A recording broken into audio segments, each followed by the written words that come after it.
बेवफा कोई नहीं छी बदनसीब हम छिए बेवफा कोई नहीं छी बदनसीब हम छिए खुशी न मिलल कहियो शहर जे गम छिए बेवफा कोई नहीं छी बदनसीब हम छिए बेवफा कोई नहीं छी बदनसीब हम छिए घाव के हमर त हम ही मरहम छिए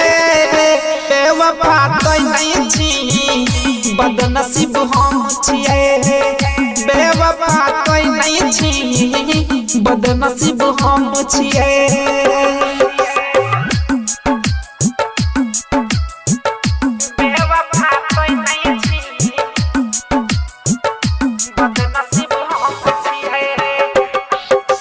डीजे कंचन राज हाजीपुर वैशाली।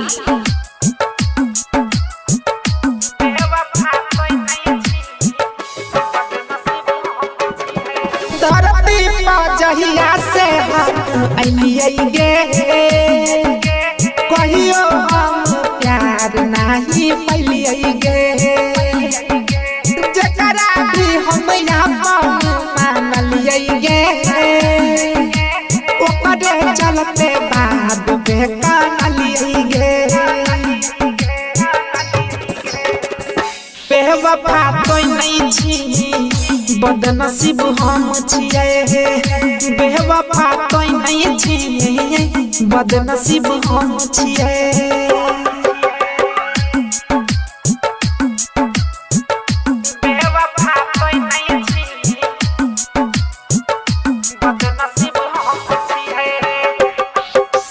डीजे कंचन राज हाजीपुर वैशाली।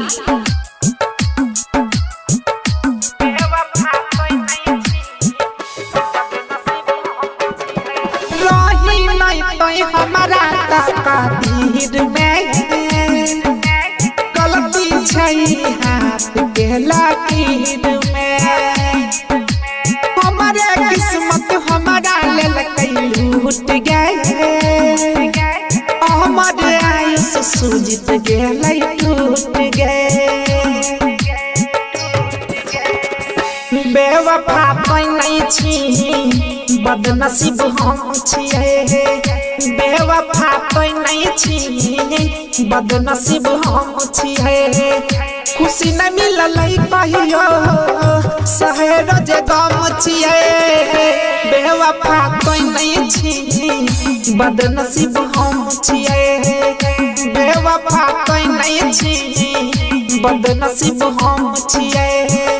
घाव के हमर त हम ही मरहम छिए बेवफा कोई नहीं छी बदनसीब हम छिए बेवफा कोई नहीं छी बदनसीब हम छिए।